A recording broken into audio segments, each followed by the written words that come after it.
Hey, everybody. Welcome back once again to the Retro Wrestling Review USWA podcast. I'm your host, Gene Jackson, coming to you as always from the Retro Wrestling Archive here in beautiful Gadsden, Alabama. And of course, we can't go back and review 90s USWA wrestling without my co-hosts. They're the US males themselves, Josh Briley and Richard Mullican of P3 Radio. Guys, how we doing this morning? I was more of an American male. Yeah, well, that's more of a reference to something we'll be talking about later on the show. Oh yeah, definitely. I watched it. Yeah, I hope our mic skills are a little better than Curtis Thompson's because he was a little rough on this one. It's a wonder he never made it to the WWF. You know, everybody talks about that moment in time in the WWF in the mid '90s. You know, where they had plumbers and hockey players and all this. So we've now seen Curtis Thompson as a mailman. He'll go back to WCW as a fireman, as Firebreaker Chip.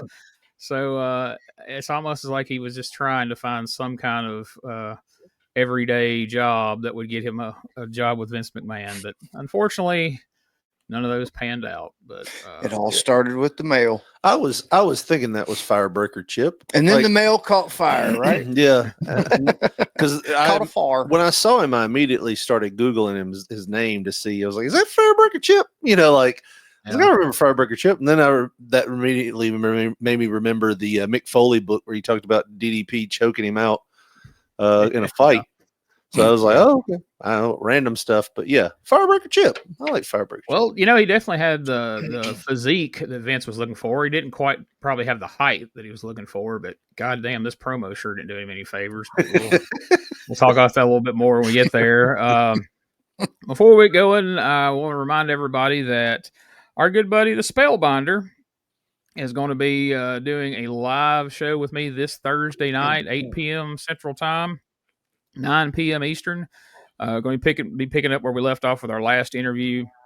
He's also going to be answering questions from the comments. So if you want to ask the Spellbinder something, jump in the comments, leave your questions.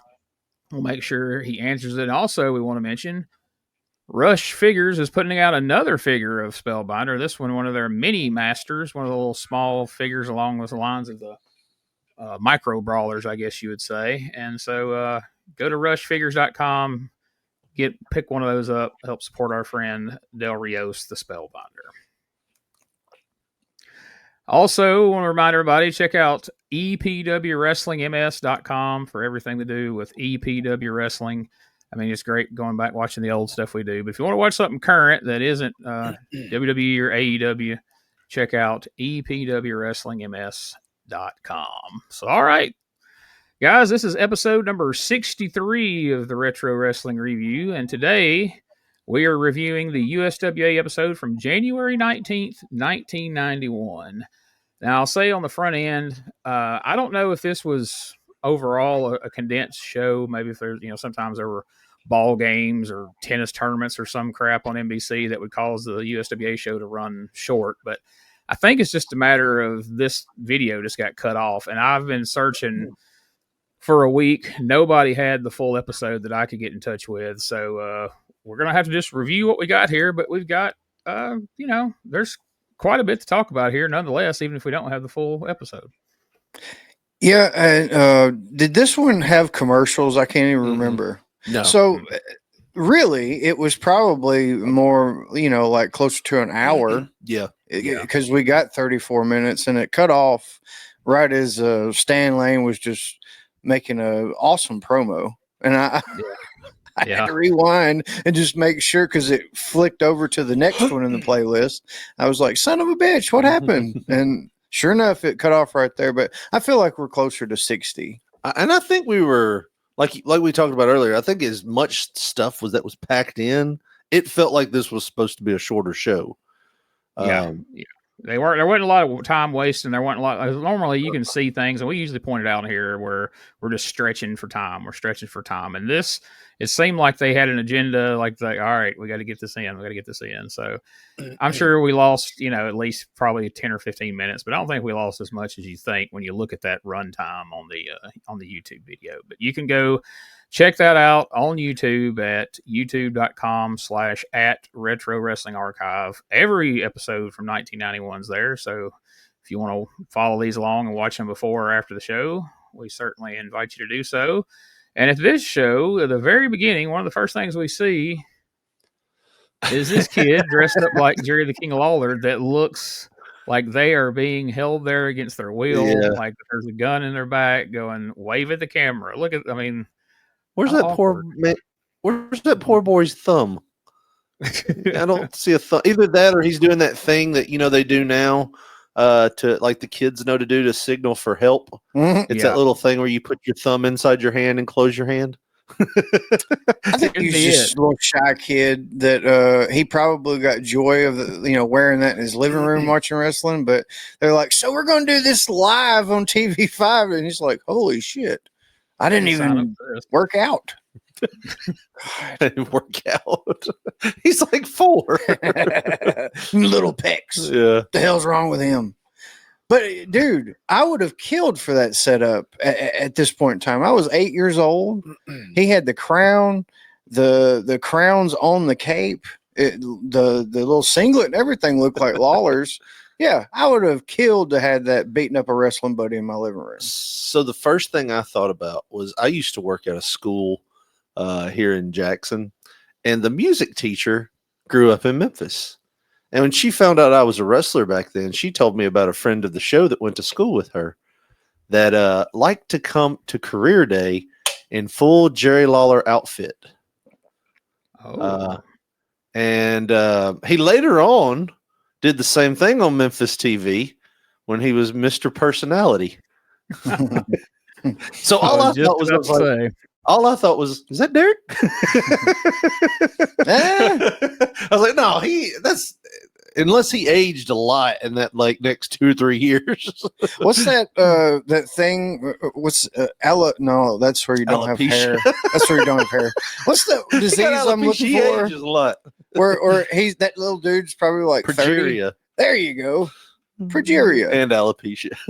That sounds like one of those so this is what these continents were before they broke. That little motherfucker looked ambidextrous. I'm sorry.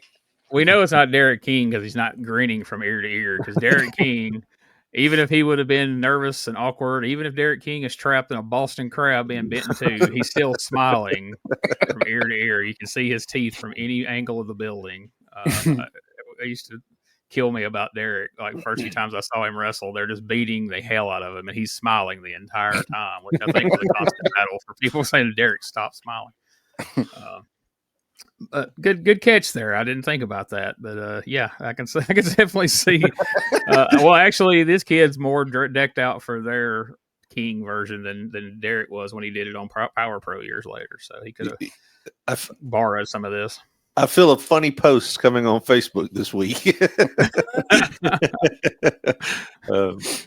So we open with the shot of that kid dressed like Jerry Lawler, and Dave Brown even takes a moment to acknowledge him as if he's a young Roman Reigns, I guess. But usually we'll pan the crowd, but Dave won't necessarily comment on it. But this time they get a close up, they make a spectacle of it. So mission accomplished for the parents there.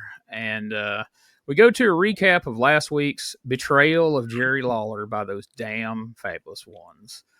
Once beloved tag team, biggest beloved tag team in all time, right next to Lawler and Dundee. Now they are public enemy number 1 in Memphis. And with Cornette as their manager, that feels right. It's always, whether you're talking about here for a couple of weeks or the time in '89, it just, I don't know. It feels weird with Cornette trying to be a babyface. Or is that just me? Is it a good fit for everybody else? Yeah, no, I was thinking the exact same thing. It's weird having Cornette as a baby. It was kind of like when Heenan was like pro WCW and during the NWO time, and you're like, I agree with Heenan, but I don't want to because he's been a snake this whole time, Yeah, that was always my, I can't fully trust this dude because I've saw what he's capable of, and it's hard to fully trust because, like I said, I feel like at any point it could just flip the switch. And that's how it went down. But yeah, it does seem very disingenuous, really forced with Cornette. Kind of like the couple of times I ever tried to be a babyface in wrestling.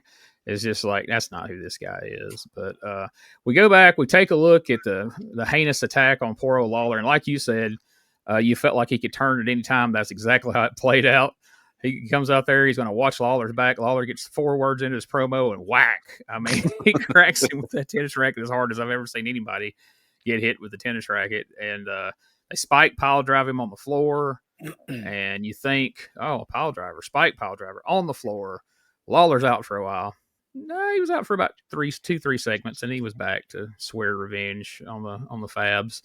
So let's take a look at this week's promo as the Fabulous Ones tell us a little bit about what went on in last week's match, and I guess probably what's going to go on in this week's match. If you morons will hold on for a second, I got a little announcement to make.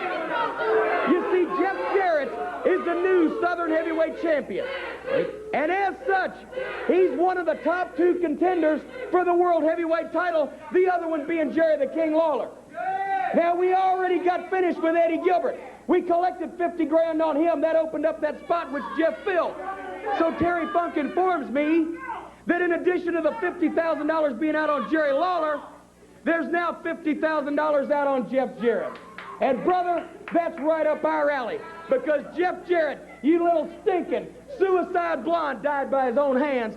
You little stinking pencil neck geek, we're gonna take you out for 50 grand too, just like we're gonna take Jerry Lawler out, because this week, Jerry Lawler and Bill Dundee won another shot. We beat their stinking brains out last week. We almost got the job done on Lawler. It's a little tougher than what we thought, but we're going to get that done this week with Lawler and Dundee for free.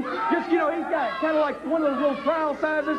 We're going to get Bill Dundee done for free, and then we're coming after Jeff Jarrett. And then whoever gets to those top 2 contender spots, the Fabulous Ones, the baddest, roughest, meanest tag team, the World Tag Team Champions, they're going to take them out. They're going to break their backs because, brother, there ain't no 2 construction workers, ain't no 2 ditch diggers, ain't no 2 rednecks in this area, ain't no 2 men on the face of this earth that can beat these guys up in a fight or a wrestling match. Lawler and Dundee this week, Jeff Jarrett real soon, and then whoever gets to those spots, Terry Funk's going to pay us real well. We're making big bucks at this.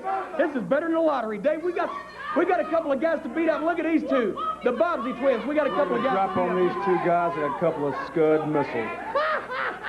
Stanley.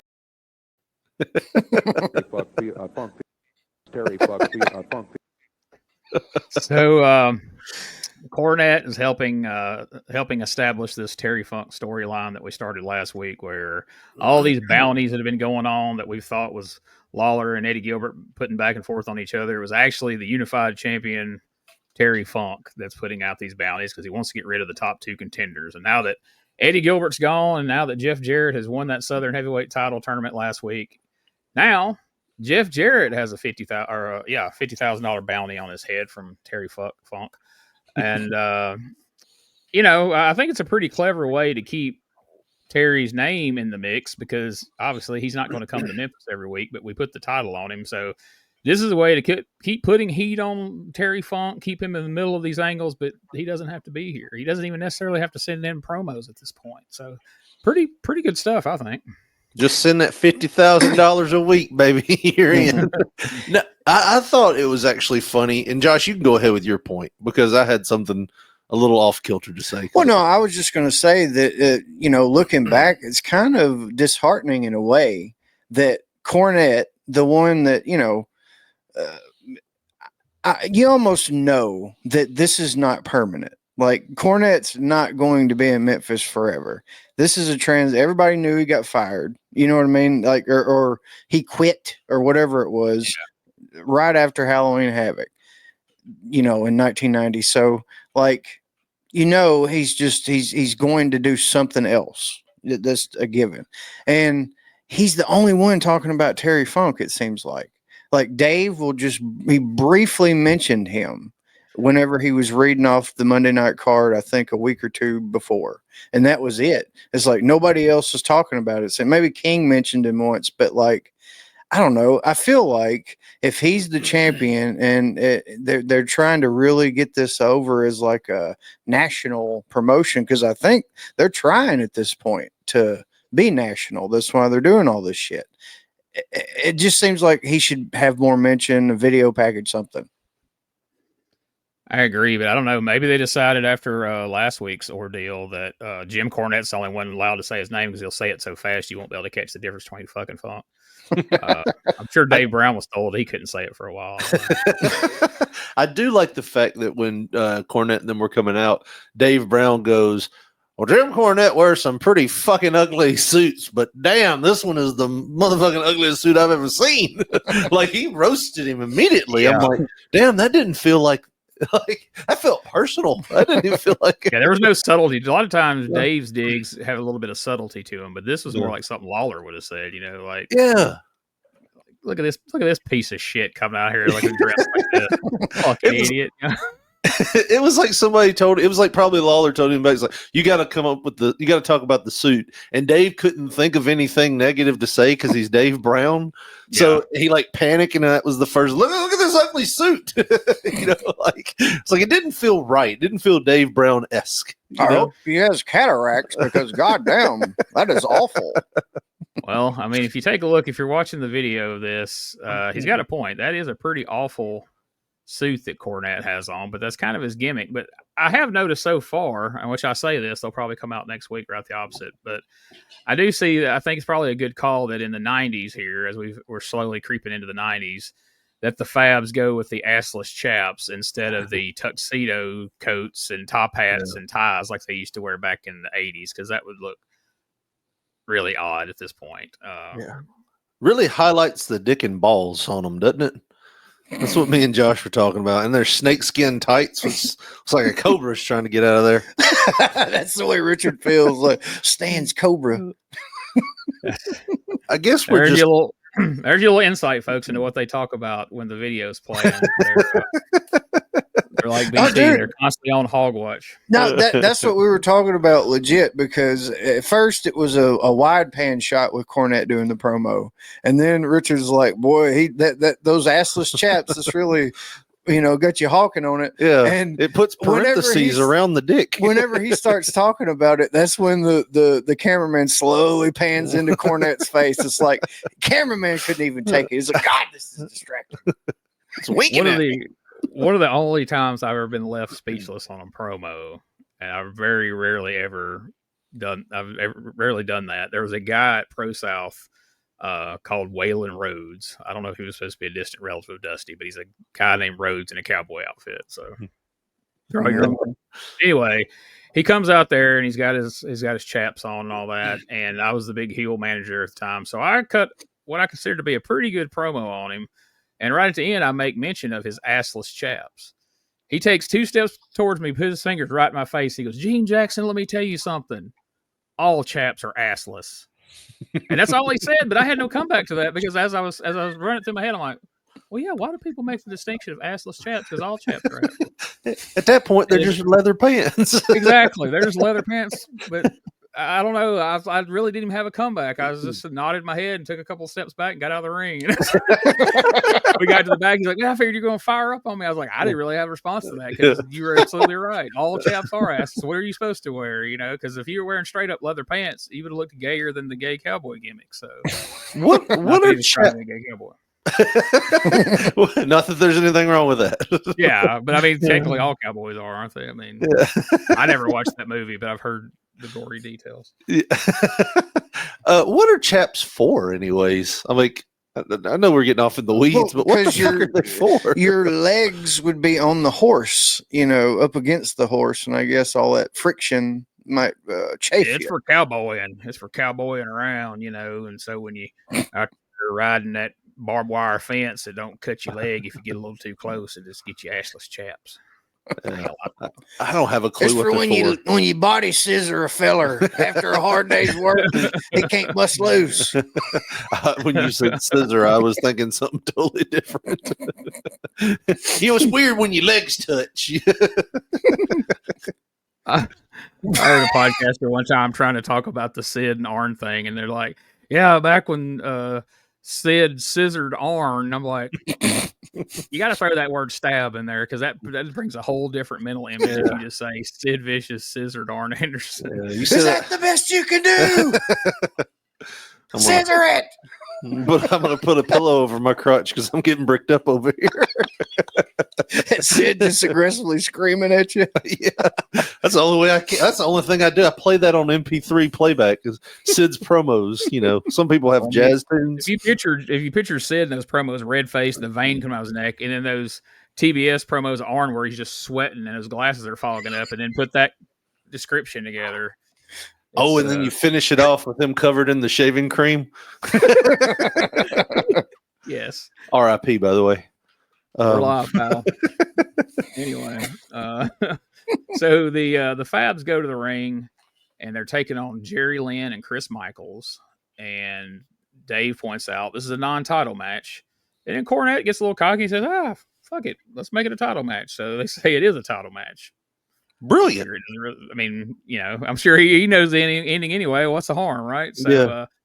But I neglected to point out last week here in our first episode of 91, we're seeing a young Memphis State University college student as a referee here named Scott Bowden. This is when he was breaking into the business as a referee. So that's pretty fun to see his early stages. I was always a fan of him as a manager a little ways down the line. And hopefully we'll cover that someday, but this was a pretty good match here. You know, Jerry Lynn and Cody, Chris Michaels, they're not full on pushing them, but you know, somewhat they are. So you know, the Fabs didn't just steamroll them quite like they did. Was it TD Steele and Sergeant O'Reilly last week? I believe it was. Yeah. They didn't steamroll. They was just beat up. Yeah. They just whipped their ass. I honestly thought this was brilliant because I didn't watch, you know, back then because I didn't have cable. We couldn't get NBC unless you wanted to climb like a telephone pole and put a antenna up there, and nobody was that agile in my family. But I watched this, and when he said, let's make it a title match, I went, are they going to do a title switch? Like a quick one, then, you know, get it back at the end of the show, you know, kind of like one of those things. Look at those tights. Those are horrible. Shit brown, aren't they? Like they're snake skin, but they're supposed to be. Yeah. Anyways. So I was sitting there so more enthused by this match because I was like, well, normally I know who's going to win this. But the fact that they were like, let's make it a title match. I was like, are they? Are they going to do it? Like, it made me watch it. I watched the whole damn thing. Like, it was a good match. I was actually impressed. Yeah, I mean, you get that feel, you know, sitting at home, like, man, maybe so. And you know, I like it because you're right. They didn't just eat them alive. They, you know, Jerry Lynn and Cody Michaels actually did get some offense and make it a little more back and forth, opposed to just these guys are just going to take the L. And you know, it wasn't a bad match. That's the thing. Like usually, I'm expecting, you know, kind of what we saw with the Fabs last week, where we're going to go in, beat these guys up, and especially if they screw up, then we're really going to beat them up. It's like Steve Kern has no chill on that shit. If you make one misstep in this point, he's just going to drop you down and start beating you up. You talking about Gator? Gator needs a scat. But yeah, good match. You know, I absolutely enjoyed it. And I keep thinking, man, Jerry Lynn, he could be like a younger Simpson brother. I'm telling you, like they got that look. Like Bart or Steve. Uncle Danny's Bart. This is a different Simpson family. Yeah, you know, because a lot of people, you know, long for the days of studio wrestling, but, you know, in Memphis and in Crockett, most of those studio matches, those guys were just human punching bags. Like they might as well have been those dummies that people work out with now that were just able to get back up so you can knock them back down. But other than that, they didn't get an ounce of offense most of the time. Yeah. So it was always, you know, at least made it interesting when they would get in something. And then, like you said, Richard, it gave this suddenly had stakes. Like, as they walked the ring, you're like, all right, well, they're going to squash these guys. And it's like, well, let's put the tag team titles on. And you're like, well, this is Memphis. There's no telling. They could take the belts off these guys and win them back, you know, next week or Monday night, or they might be leaving town today. Because like Josh said, Cornette gets stays there for a week, gets his first paycheck. He's gonna be like, God damn, and then just be ready to roll out. So, and it's not like they were setting attendance records at this time. So I'm sure coming right off of guaranteed money from WCW for all those years to a Memphis payday. I mean, I'm sure that Lane and Kern and Cornette and guys like that got a lot better, somewhere like maybe a guarantee than the other guys. And that's probably all the more reason these other guys probably aren't making crap, because every dime they can scrape up, it's going to pay the Fabs and Jim Cornette. What's not going in Lawler and Jarrett's pocket. So, well, I like to think that this was probably more or less the drug dealer's way of saying, we're going to give you a little bit right now for free, and then you're going to have to pay for it. I mean, when I saw this, I was like, okay, this is an audition for this is a WWE audition. Let's be honest. Because not too long after this, we have Skinner. I don't know how much longer. Well, he was the reason, like, that WWE was was the reason that the Fabs ended, because I think the plan was to just roll with the Fabs, with Smoky Mountain and all that shit, and then Steve Kern got the job. And then Stan Lane was doing commentary for him not too long after. Well, that was into 93 and into 94. Yeah, because he had that whole run as the Heavenly Bodies with Pritchard. Yeah. And, because, they say that when Dennis Condrey flaked out and left in 86, that Cornette he said this, it's not just like pulling it out of the air. Cornette said his first pick to be a replacement for Dennis Condrey in the Midnight Express was Tom Pritchard. And when he pitched that, Dusty's like, baby, we just bought Florida, and Stan Lane ain't got nothing to do. Steve Kern down there selling houses, and Stan Lane just sitting on his ass. So they brought Stan Lane in. Of course, they lived happily ever after. That was a great combination. I think he probably was a better fit than even Tom Pritchard, as good as Tom Pritchard is. But that's why Cornette says he jumped at the chance that when they went to Smoky Mountain and Kern took off to the WWF, like, all right, I'll finally get my damn Tom Pritchard, and I'll pair him up with Stan, and he got the Heavenly Bodies. But yeah, it wouldn't be much longer after this before Kern's gonna go play, Bayou Billy from that Nintendo game back in the day and be Skinner. It's just so weird to think he went straight from being a Fabulous One again into being Skinner with tobacco running down his mouth and all that nasty shit. But I like it. That's character depth, man. He can be a heartthrob. He can be a nasty, yucky motherfucker. I mean, like he can be a clown.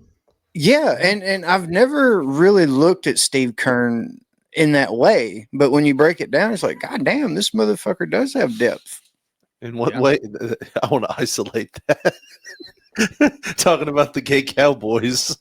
Josh's when you say I've never looked at him in that way, and then he says he does have depth. You put just those two statements together. Yeah. Conversation. The art of wrestling, not June's over, Josh. So, yeah, go back in the closet. Yeah, you right in there. So Cornette gets involved, various times throughout the match, and then they end up stealing the win here.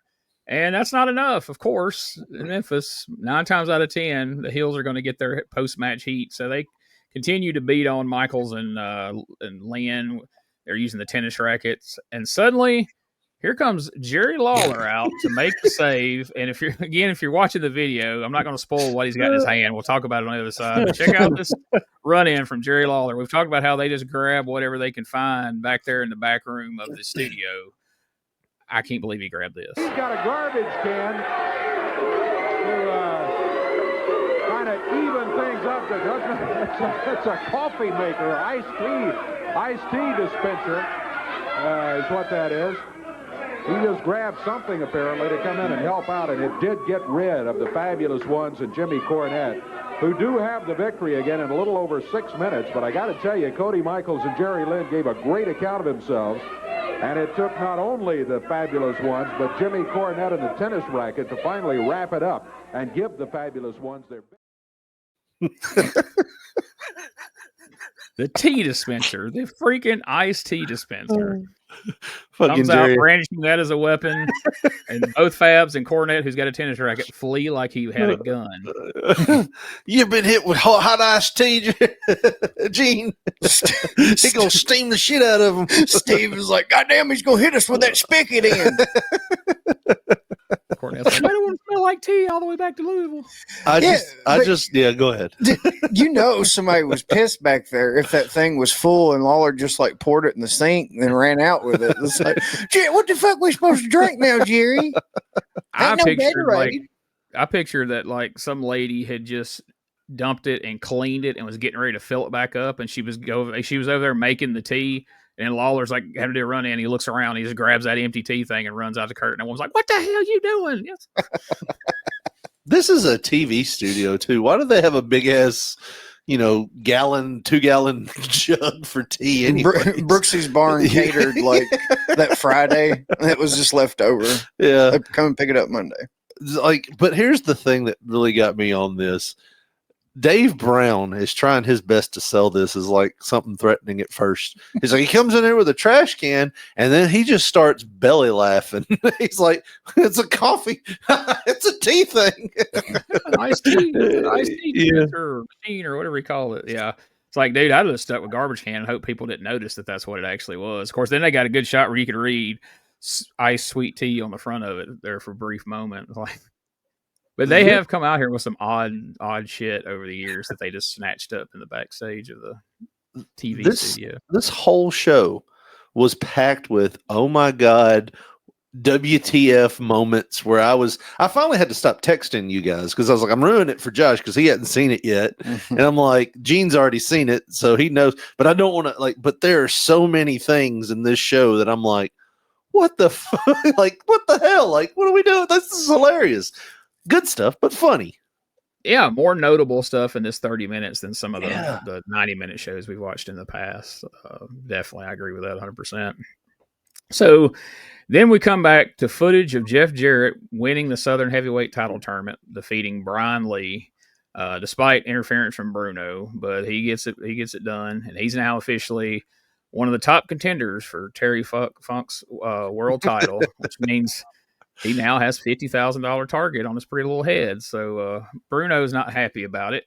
So he comes out and he introduces, I can't believe this happened this soon. I knew it happened at some point, but I didn't think it was this early in 91. But Downtown Bruno introduces the Tennessee stud, Robert Fuller. And he's not alone. He has got a all-new stud stable that he's brought with him. Now, truthfully, he didn't just go wrangle these guys up from just anywhere. They were all up in the Carolinas working for that. By then, I think it was North American Wrestling Alliance or something like that. And this was his stud stable up there. So apparently they just all got in the car and came to Memphis.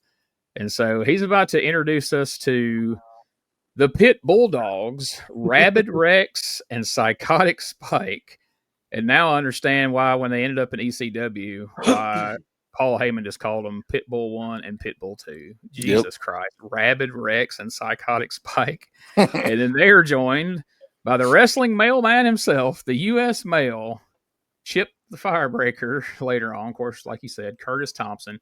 But let's, we can't have Robert Fuller make his debut and not hear from the Tennessee stud. This is wonderful. Story he tells. Check it out. And all over the world, well, he's back. I heard they got themselves a new Southern champion. I'm talking about my good friend, Jeff Jarrett. Yeah. Jeff Jarrett don't feel safe when the stud's back or none of his boys because you ain't got no right to. And I hear also that there's a lot of money going around here. I'm talking about bounty kind of money, reward kind of money for taking out good for nothing like Jerry Lawler. I'd take Jerry Lawler out, boys, for no money at all. So I know when it comes down to getting some bread. Curtis, right now, ladies, here's a special surprise for everybody. I got the U.S. Mail, Curtis Thompson with me. Curtis, take over the mic. Hey, what can I say? You're looking at the U.S. Mail. I'm 247 pounds, ladies. Ain't nothing like my sex appeal. I'm twisted steel and sex appeal, and I'm coming at you live because I am Curtis Thompson, the U.S. Mail. Hey, ladies, when I get in the ring, hey, they love me. what can I say? Curtis Thompson, the U.S. Mail. You got another group over here with you, too. I sure do. I got the North American Heavyweight Champions tag team right here. I'm talking about the Pit Bulldogs. Pit Bulldogs mean, son, they get hold of you right about sundown and don't let go all night long. Am I right, boys? That's right, baby. It's Rabid Rex and Psychotic Spike. We're nuts. We're bad. There isn't a tag team in this world that can stop us. We get in the ring, we mean business.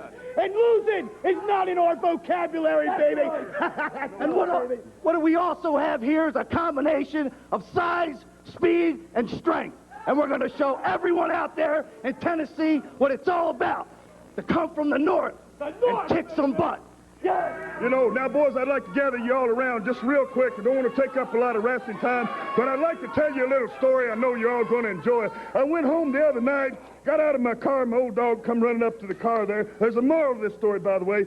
Come running up to the car there to say hello to me. I reached out, and I got hold of his collar, and I kicked that dang dog around so much, he went a-hollering. You could hear him all over the hills there in Tennessee. People said, Stud must be home because he's whooping Bubba. Well, when I got done with my dog Bubba, he come over, and he laid his head down in my lap, and he looked up at me with them old brown dog eyes, and I could tell what he was saying, didn't say a word. He said, Stud, I love That's exactly what he said, boys. He said, Stud, I love you. Now, here's the moral. I realized right then, if you get something and you whip it really good and really right, you can make it like it. And that's exactly what we're going to do in this area. We're going to take care of business so good that when we get done with our opponents, all of them going to lay down there, put that old head down in your lap, look up at you, and they're going to say, boy, I love you. Now, let's get it done. I like it. Let's get it done. I think you can remember that day. Show some respect now. I don't think I want to remember that, to tell you the truth.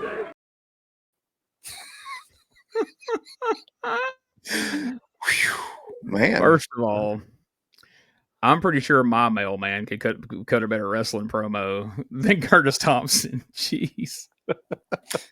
Hand you that double package. down on the sex appeal line there. Hand you that package. Gene, I love you. like brother love. And the Pit Bulls. Oh my gosh. Those names. There's also a reason you didn't see a lot of promos from them apparently in ECW times. Like, wow. I'm a big Robert Fuller fan. Always have been back to when I first saw him in Continental.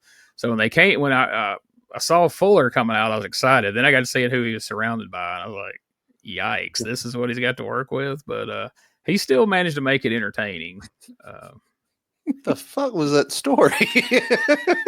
Like, he just basically did the white Southern version of Mike Tyson's "I'm gonna fuck you till you love me." Like, what the hell was that? Like, the whole time he's talking about beating his dog, and I'm like, and as soon as he's like, I get over that collar and I started kicking him, you hear somebody in the back go, "Yeah," and I'm like, yeah, he got turned babyface right there. Yeah. Animal abuse. Yeah, he'd been talking about beating his old lady. They'd have carried him out of there on their shoulders. He'd have been the new hero.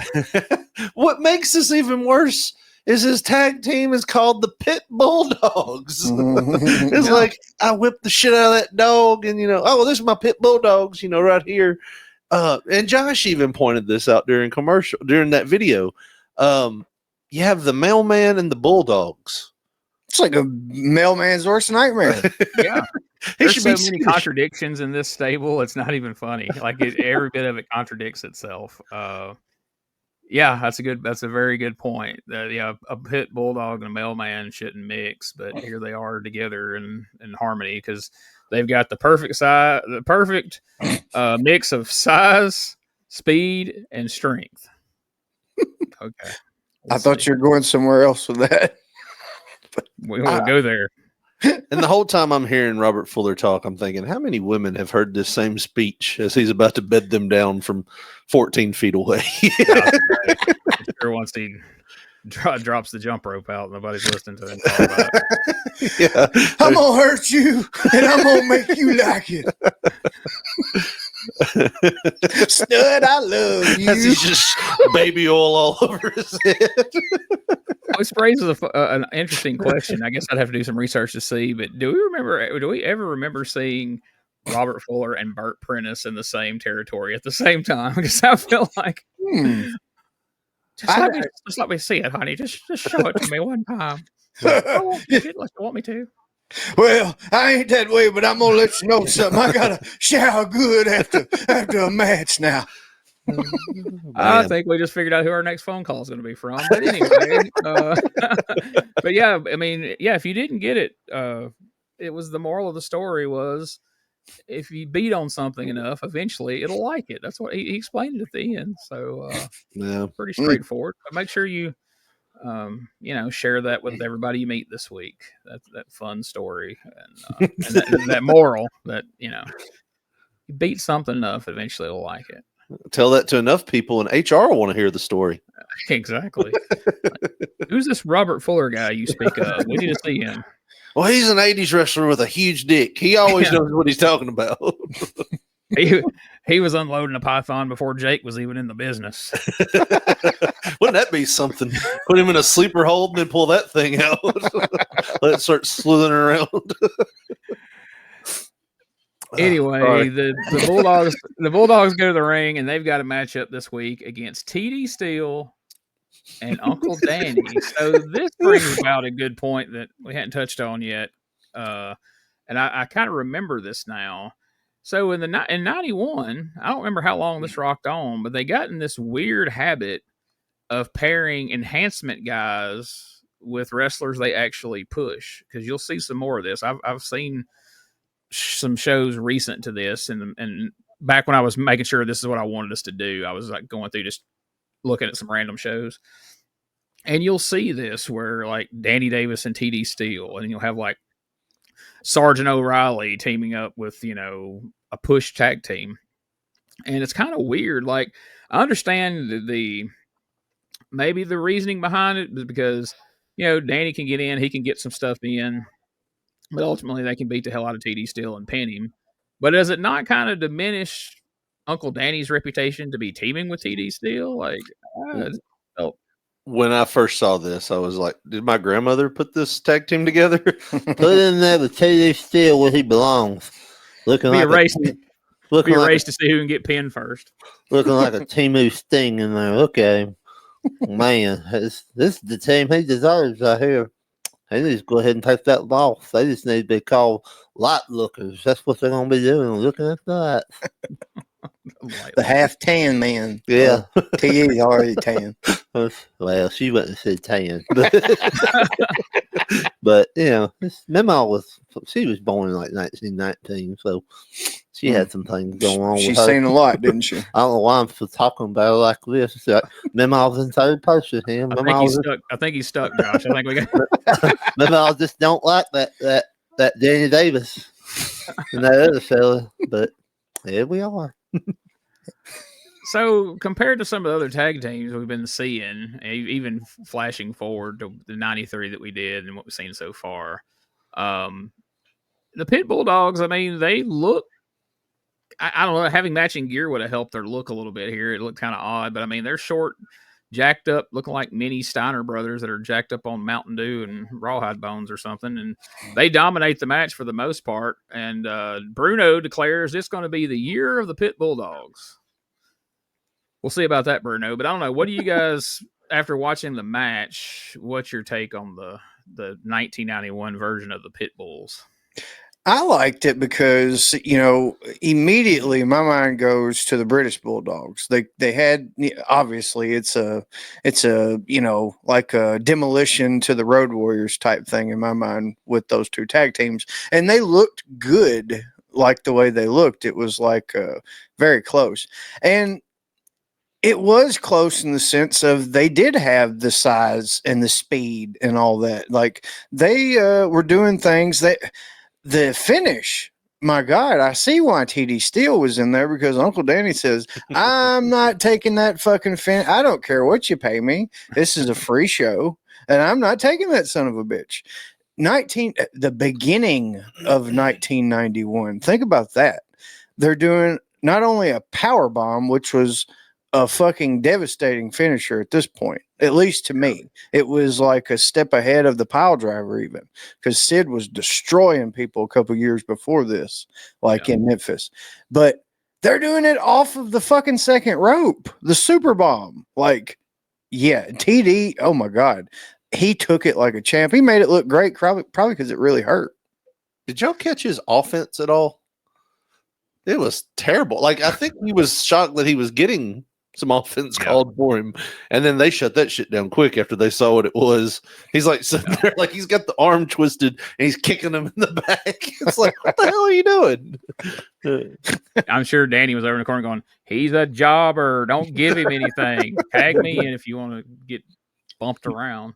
But yeah, that caught me off guard. Like I figured the Super Bomb probably didn't come around until they got to ECW. I did not expect to see a freaking Super Bomb in 1991 Memphis. So that was a surprise. But yeah, they look good. Like I said, it'd help if they had matching gear. But I mean, that's just a little nitpicky thing.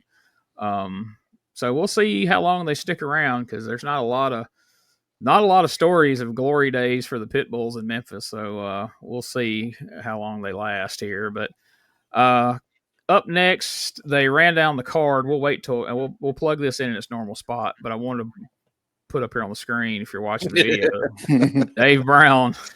So suddenly we have ring girls here in the USWA. I had forgotten this was a thing. Did y'all? I remembered the ring girls, but for whatever reason, I don't think I really started paying attention to 1991 until around February, because that's where I started finding the tapes that my granny recorded, and I would just rewatch them as well. But that's when I started really tuning in again on Saturday morning, was around this time. I was watching in 90 as well, but kind of not as dedicated. But yeah, we're not going to see the bikinis for long. I do know that. I'm surprised Dave let him come stand him around behind him. I would figure Dave like, no, you ain't putting them bitches out there with me. Let them go stand around Bruno or something. But it feels odd for Memphis. Whose aunts were these? These ladies. I'm pretty sure. Didn't you say something, Gene? Maybe it was Doug at one point was asked about the ring girls, and they said that it was like just some girls that one of the guys had gotten from like the Pony or Platinum Plus or something. It looks like it. Maybe. I don't remember. I don't remember talking to Doug about it, but it's possible. It was some wrestler that was there at this point. I do know that. It may not have been you that commented on it. It was somebody else. It was somebody talking about. They asked a question in an interview or something I was listening to, and it specifically said, "Where did those girls come from?" May have been a Bruno interview. Might have. But it just feels really weird, out of place. Like, Saturday morning, hey, put your bikinis on, go stand behind Dave Brown. And Dave's like, thank goodness there's a desk here. Well, I mean, body was, we're objectifying, but body was not bad. They objectified themselves when they came up there in bikinis. But I'm just joking. But those faces look a little weird, did they not? Just look like they could be a cashier or something. Yeah, and I mean, could we get them a matching bathing suit, maybe? Or was it like, y'all got a bikini? Just show up down there at the... Oh, yeah, they brought theirs from home. What am I supplying? Shit. They would have had to gotten together of their own accord and got matching stuff, because Lord knows Jerry Jarrett wasn't going, here's your matching bikinis. Is there any question of whose idea this was? Like, do we think it was somebody else? There's one thing that makes me question it being some certain person's idea, but I'm not going to voice that. Can I say it? You can say it if you want to. If not, it's going to be a Patreon thing. But is it the age of the women? I think you remember the text chat where said, these are clearly the women that aged out for him, and something else from either that or it's the moms of the ones that he was looking to date. I'll make good. I'll put your mom on TV. What do you think? Now legally we can't put you on TV in a bikini, but what's your mom doing? What are we doing? This is the main show we're doing this on right now. Well, I mean, that was the thing. It was like, maybe that's why the bikinis didn't last so long. They were like, hey, we've got these women we got these young girls in bikinis coming out. Yeah. And then he gets there, it's like, these women are like 30. Like, what are we doing? No. He's been like, That girl's 27. Get that old hag out of here. Going through menopause, probably. Moving on. In a totally unrelated coincidence, Jerry Lawler's out next, and he lays into Jim Cornette and the Fabulous Ones. He calls Cornette a leech and a parasite. Says he's going to do everybody a favor by punching Cornette's teeth so far down his throat they'll need a crane to pull them out. And if that's not a classic Jerry Lawler thing to say, I don't know what is. Talks about the bounty money, and I don't know. I mean, I didn't get a clip of it because I was like, we've seen our share of Jerry Lawler promos, and this wasn't a bad one, but nothing about it to me stood out as like, oh, yeah, people need to hear this. I don't know. Did you guys think more of it than I did? Or I was more distracted by his haircut. Like, I know that sounds weird coming from me. I get it. But, like, this was that haircut that looked like it was drawn on. Yes. Like, his bangs weren't straight. It was almost like it was flat, but it wasn't. You know, I kept looking at him like, how is it doing that? You know what I mean? He's a head. We had a barber here in town called Mr. Roy. And sometimes you go to Mr. Roy, and Mr. Roy had to be like 1,000 years old. And sometimes Mr. Roy would fuck up your hair. And it looked like Jerry went to Mr. Roy that week and he fucked up his hair. He's like, where's your scissors? Scissors? We just buzz cut here, pal. Yeah. Any style you wanted, he used a buzzer or a trimmer. There you go. go. You better know what number guards you wanted. That's all you needed to tell. Oh, it didn't matter for Mr. Roy. Mr. Roy was using that too. That's it.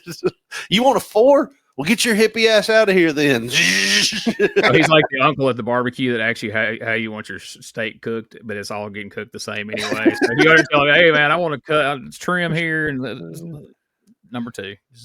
There you go. Well, sometimes Mr. Roy would try to work with you and keep your hair a little longer. And that's what you get, what you have, what Jerry had here, you know. Either that or he'd have some kind of weird flashback and just start doing whatever he wanted to do anyways. He had Playboys in the shop, though. Did he? Right. Yeah, he did have Playboys. I did not know that. They were up on the top of where the yearbooks and shit were. That's crazy. He had Southside yearbooks below, and then like magazines, Sports Illustrated, stuff like that. Yeah. And then on the top shelf, there was Playboys. It's weird. Yeah, that's not good. You've never tied that together, have you, I Richard? never really thought it was weird that he did have every high school yearbook in that room. Like, that's not a good thing. All right, that reminds me. Back to Lawler. Sorry. I'm just kidding. I just thought that was good spot to slip that in. But no, he lets it be known. This Monday night it's going to be Lawler and Dundee with Jeff Jarrett in their corner against the Fabulous Ones with Cornette in their corner. And Cornette is none too happy about it. He comes tearing back out there and protesting that Jeff Jarrett, was going to be at ringside. He takes shots at Lawler. He takes shots at Jarrett. He takes shots at Elvis Presley, which seemed to offend Dave more than the shots at Lawler or Jarrett. And then Stan Lane starts to talk, and just as he delivers a tremendous line, this is where this show cuts off. Stan Lane says, Jeff Jarrett, if there's one thing I hate, it's a pretty boy. And then the show abruptly ends. But what a line to go out on from Stan Lane, right? God, he must be a self-hating motherfucker then, right? Exactly. Like he maybe that's why he's like, he's just a self-hatred type person. Yeah, that's what he got into wrestling for. All that anger built up because every time he looks in the mirror, he's like, God, I hate myself. Pretty boy, I hate you. I can't even go work out and not be harassed. Yeah. And now I can't even talk to myself because I have the voice of a Greek god. Yeah, I sound like a radio announcer shit talking to himself. He does. You suck. I hate you. I'd like to kick your ass, pretty boy. Thousand Wonders, I guess it's just because of how he looked that he didn't get a job in radio because he had a perfect radio voice, but then I guess he had a television face, so then it canceled itself out. I don't know. Yeah, usually radio voices come from people like me. Me too. Yeah. Exactly. Yeah. I mean, but man, could you imagine being a weatherman and that guy move into your town, I'm like, fuck, I got to do something to run him off. Like Dave Brown's doing stuff like Dave Brown's trying to set him up to get him fired. Slashing you his need tires. to check that son of a bitch's car. I think he's got cocaine in the trunk. Calling in tips. If he doesn't have cocaine in the trunk, he definitely has sugar in that fucking gas tank. If you know what I mean.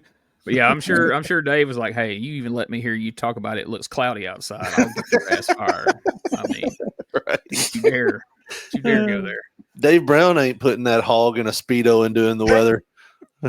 But well, that's because he couldn't hide his. You wouldn't be able to put him on TV. That's why Robert Fuller called him sir when he came out there. All right, let's take our commercial break real quick. And when we come back, we'll hear the full card for Monday night.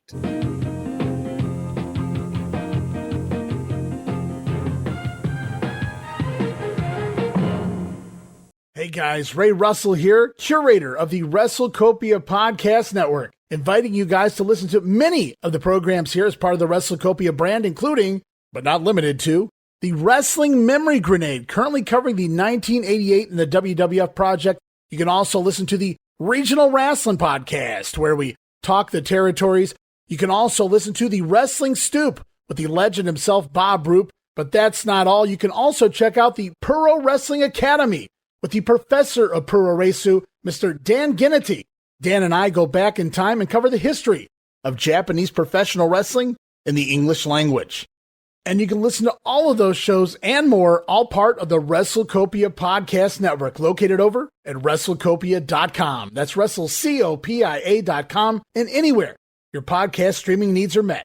So if you're looking to support that next up-and-coming podcast brand, please consider making it WrestleCopia. Ladies and gentlemen, welcome to Give Me Back My Pro Wrestling, the podcast that's based on the old school but can still help you find the good stuff from today. Jimmy Street and the Plastic Chic, Jared, are the undisputed tag team champions of the wrestling podcast world. From thought-provoking topics to superstar interviews to action figure expertise. This team does it all, and all they ask is, give me back my pro wrestling!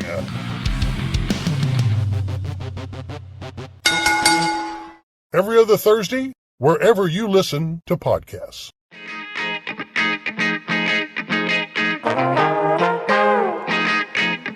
Hey, it's Bob Smith, and guess what? The Outdated Wrestling Hour is now part of the WrestleCopia Podcast Network.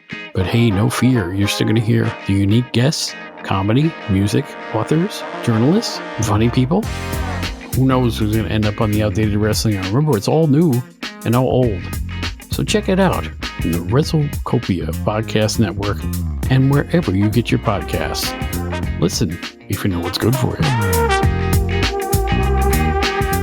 All right, we're back, guys, and we only had 34 minutes worth of show to review this week, but boy, I tell you what, it was a lot in that 30 minutes. So let's see what it was all building towards. Let's hear Dave run down the card for Monday night.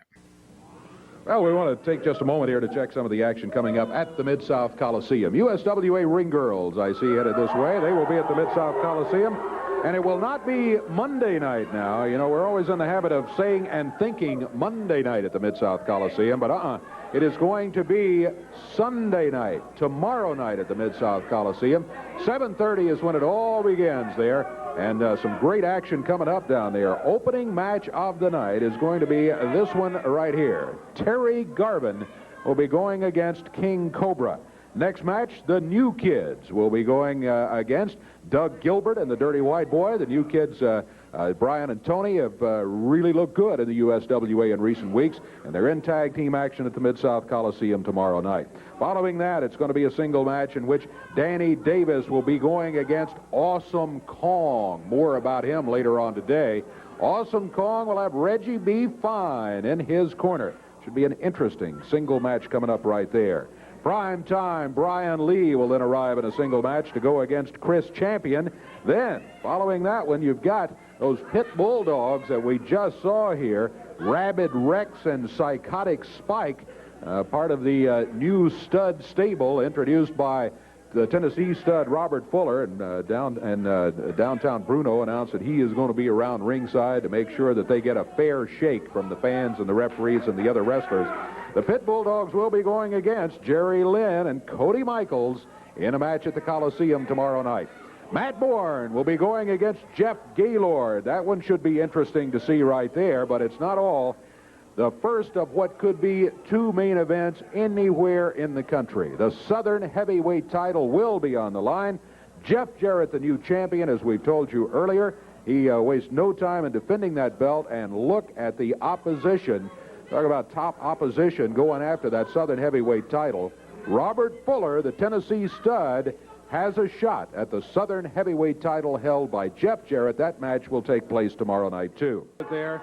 It's going to be the fabulous one, Stan and Steve with Jimmy Cornette, going against the King, Jerry Lawler, the superstar, Bill Dundee, and the announcement just made by Jerry, Jeff Jarrett will be in their corner. There you have it. Terry Funk.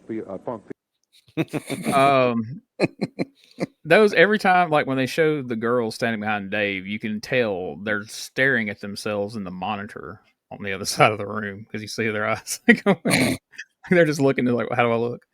I can't help but I knew that wasn't who this is, but until they said with his manager Reggie B. Fine, when I hear Nightmare Danny Davis versus Awesome Kong, I visioned that big black lady from TNA, And then that they was said his Richard. like, oh, that's the little short, dumpy fellow with the furry boots. Like, okay, yeah, that makes more sense. Well, than I was telling Richard when this was playing, he says something about the woman, and that's not where I go to. I had forgot this son of a bitch was here during this time period because, I mean, I don't want to spoil anything, but he shows up later this year. And they present this son of a bitch like he's brand new to the area. Like, yeah. I remember like, oh, wow, this because I guess I missed this show. I don't know. I don't remember him being on TV back in this time period.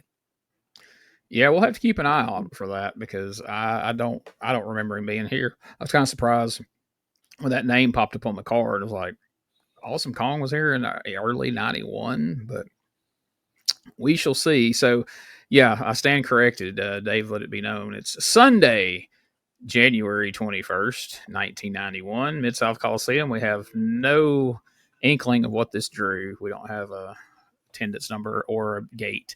But the opening match saw Doug Gilbert and the Dirty White Boy beat the New Kids, Brian and Tony. In the second match, Nightmare Danny Davis beat Awesome Kong via disqualification.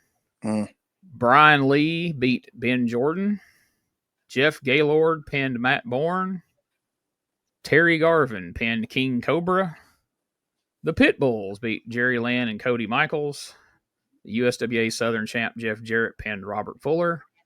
And in the main event, the Fabulous Ones beat Jerry Lawler and Bill Dundee by disqualification. Now, I tried something new this week. Instead of asking you before we covered the card, I decided I'm going to ask you the questions afterwards. And now the question is going to be, do you wish you'd win? So, but first, what was your favorite or least favorite part of today's show? Honestly, I didn't really enjoy the Pit Bulls versus Uncle Danny and TD Steele. Now, that's nitpicking because I thought this was a great show. In fact, I wish they'd cut. I think the biggest problem in Memphis is the fact that they had too much time to kill on Saturdays. If they would have just had an hour and they could have packed the show, that hour and a half killed them. But this is nitpicking. Like I said, the TD Steele match wasn't my favorite, but everything else wasn't bad. So yeah, nitpicking here, but that was my least favorite. I mean, my least favorite part of this show, I guess, was that it was only 34 minutes, and where it cuts off, I was like, man, Stan was really going in, I wanted to see what happens afterwards, but like, that's basically my only gripe because I enjoyed every bit of the 34 minutes. It wasn't like choreful to watch or anything. And like Richard said in the beginning, it was like, it was action packed, a lot of shit within 34 minutes. So yeah, not a lot to hate really. Yeah. I mean, whatever your least favorite thing is doesn't necessarily mean it's bad. It just means that the things you did see, that was your least, but that means you hate it. So I get that. What's your most favorite part of today's show? That Robert Fuller interview. I don't know why I was so captivated by that. I wanted to listen to Sarah McLachlan during that whole thing because I was like, hey, this is the prequel to those beaten dogs and those commercials, But no, Robert Fuller is just over with me. Even as a kid, I remember we would watch. Sometimes we would get a Saturday night late, 9:00 show that would show Memphis highlights or something like that. I can't remember what it was, but I remember watching him get whipped with a leather strap one time, and he's jumping and grabbing his butt and everything. And I just thought that was the great. So from that point on, he was over with me. So the Robert Fuller interview, probably my favorite thing about this show.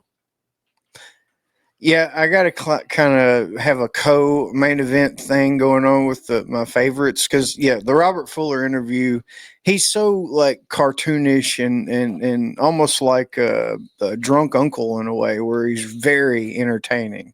And he's telling a story about beating up a dog, but he made it funny. He made it interesting. You know what I mean? And there's a moral to this story. I always love that part of Robert Fuller where when he is talking, no matter what he's talking about, he has your attention, And, I liked the Pit Bulls versus Uncle Danny and TD Steele because, like I said, it number one, it didn't involve Uncle Danny really getting beat up. He was kind of in control when he was in there. The tag would happen, and then they would start Pitbull and TD Steele. And then Super Bomb, early 1991, I would have shit my pants if I would have saw this back then. I missed this show. And, this was a pretty, forward type move, for this time period. I mean, 91, a powerbomb in general, still kind of new. There was a couple of guys that had done them, like I said, Sid, and can you think of somebody in Japan and started doing it? But, to see somebody do one off the second rope on Memphis, because I remember seeing Sid do that and how does this not kill people? This is crazy. And then to see him do it off the second rope, like you, if I'd have seen it as a kid at the time, I'd have been like, oh, that's the last time we're going to see TD Steele. He just got murdered on live TV. These are the two most dangerous people on earth.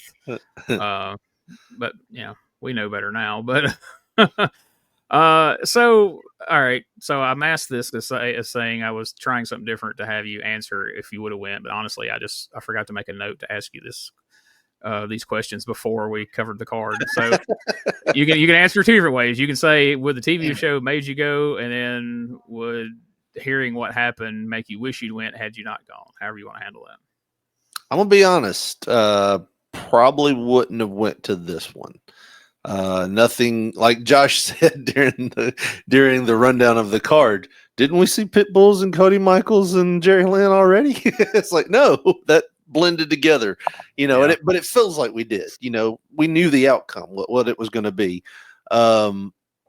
The only thing that would have intrigued me was the two main events, like the Jeff Jarrett, Robert Fuller, and the Fabs and Lawler and Dundee.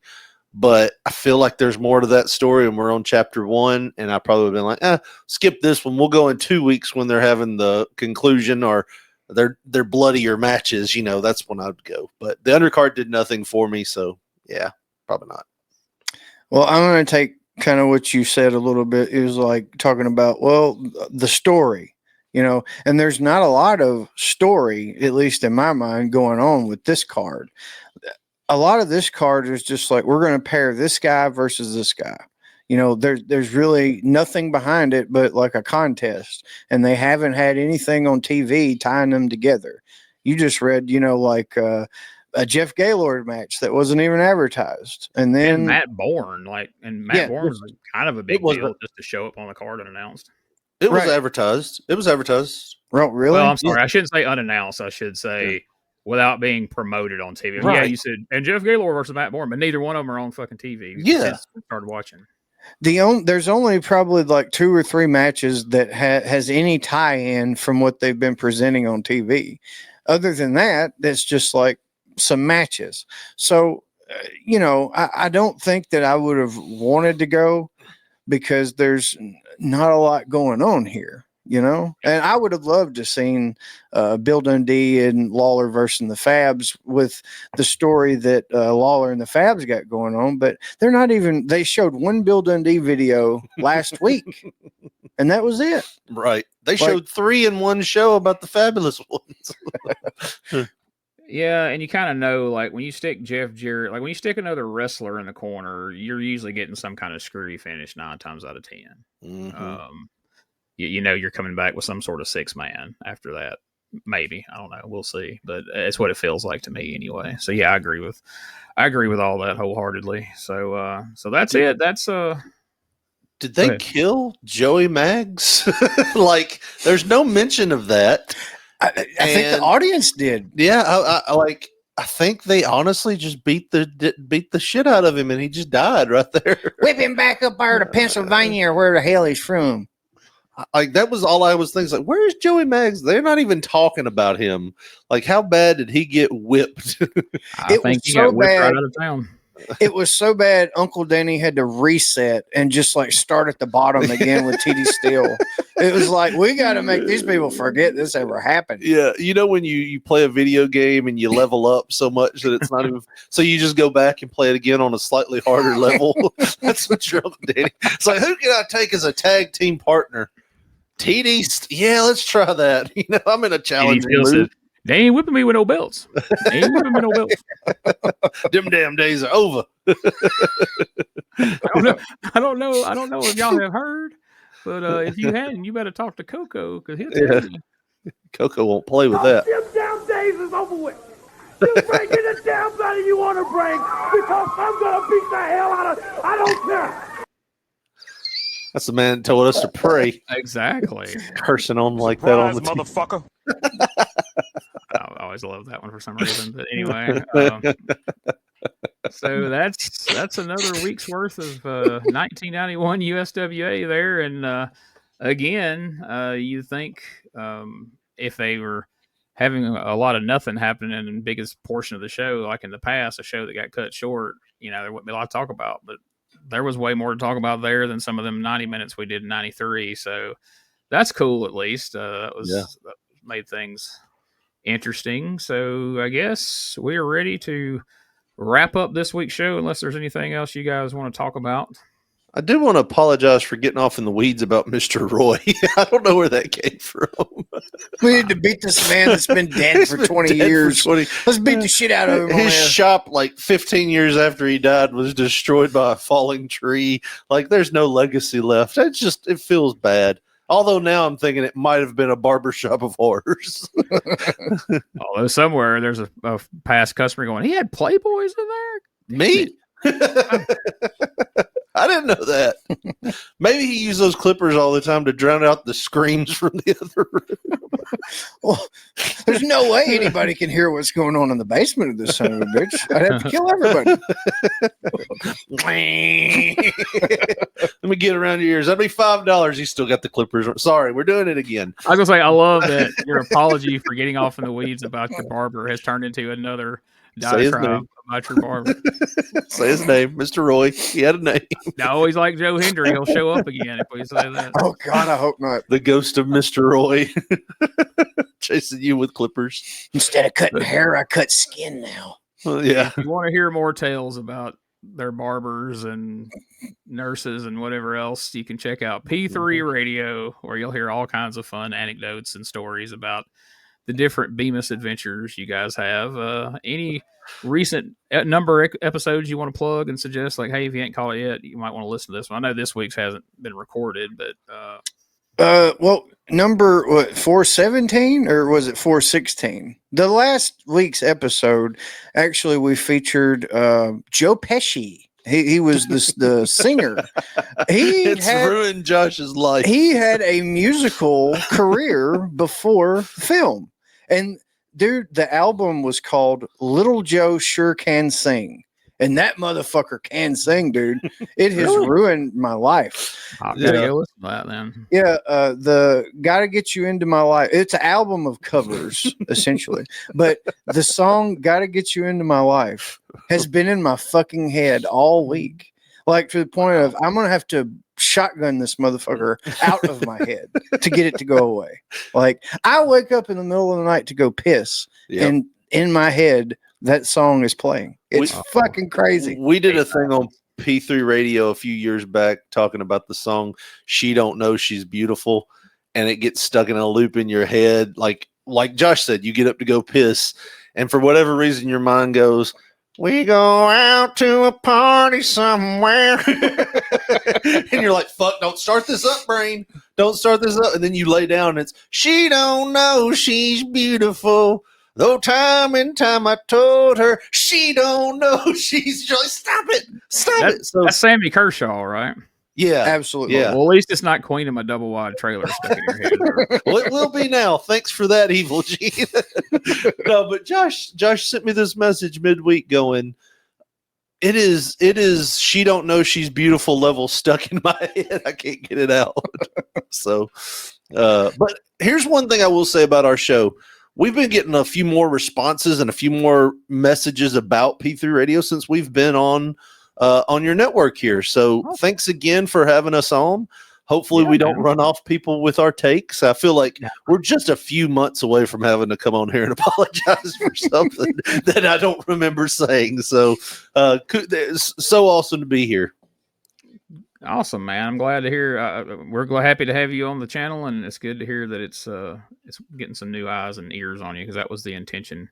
So glad to hear that's working. And especially, we'll mention stspod.club. Our friend BT has all kinds of great content there, and he's sending some of his over to the Retro Wrestling Archive channel. The old Was It Really That Good that me and him used to do, and they're getting good views, and he's seeing some people that are migrating over to see his other stuff after discovering him on that channel. And that's what I was hoping, 8,000 subscribers. Surely some of these folks, the only reason they haven't checked your stuff out is just they don't know it's there. So that's the intent. I'm glad to hear that it's working.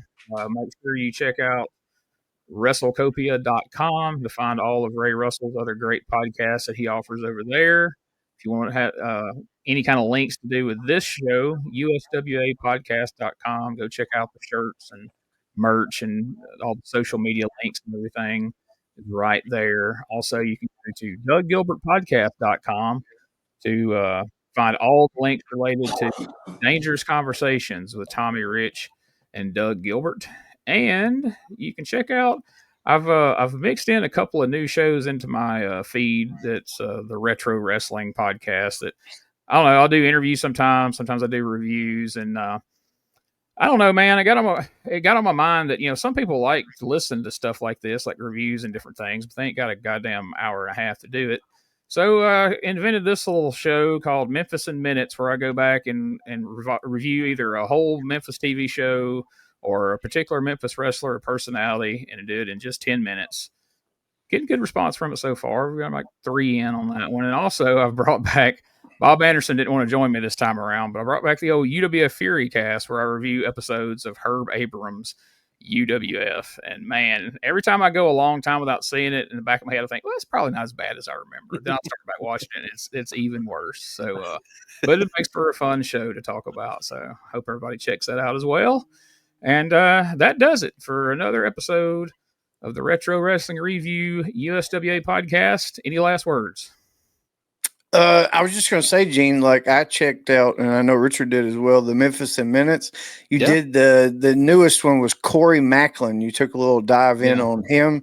We got some impersonations as well in that, dude. That was a great job, man. Really, and it's one that kind of like, literally kind of chronicles his beginnings in Memphis wrestling, and then kind of all the way through till the end. And what a ride, man. That he did so much in such little time at such a young age too. That's the thing that you forget about Corey. He wasn't like 40 years old doing this shit like a grown-ass man. He was a literal kid almost getting in the business and trying to make shit happen. Here's my stamp on it. If you haven't heard Gene's show on this, I am very much so one of those types of people that if I listen to something and I'm not captivated by it, I'll skim it and I'll turn it off. I listened to this whole thing all the way through. I was intrigued. I wanted to hear more. It held my attention, which is a hard thing to do because, like I said, I am very cynical, and I'm like, oh, I heard it. I listened to this whole thing, and as soon as it was over, I sent Gene a message like, "This is awesome." And then Josh sent him a message, and he put that one over, and he acted like it got mixed in. I didn't realize. Yeah, no. I saw the picture it said about action figures, but I missed the message. But I appreciate it, guys. That's super. Yeah. Cool. Yeah, it was awesome, man. Like I said, it kept my attention the whole time, and I'm like, this is really good. So yeah, do yourselves a favor if you want to see some or listen to some really good stuff there, go listen to that episode because it's, like I said, it's entertaining and it's educational.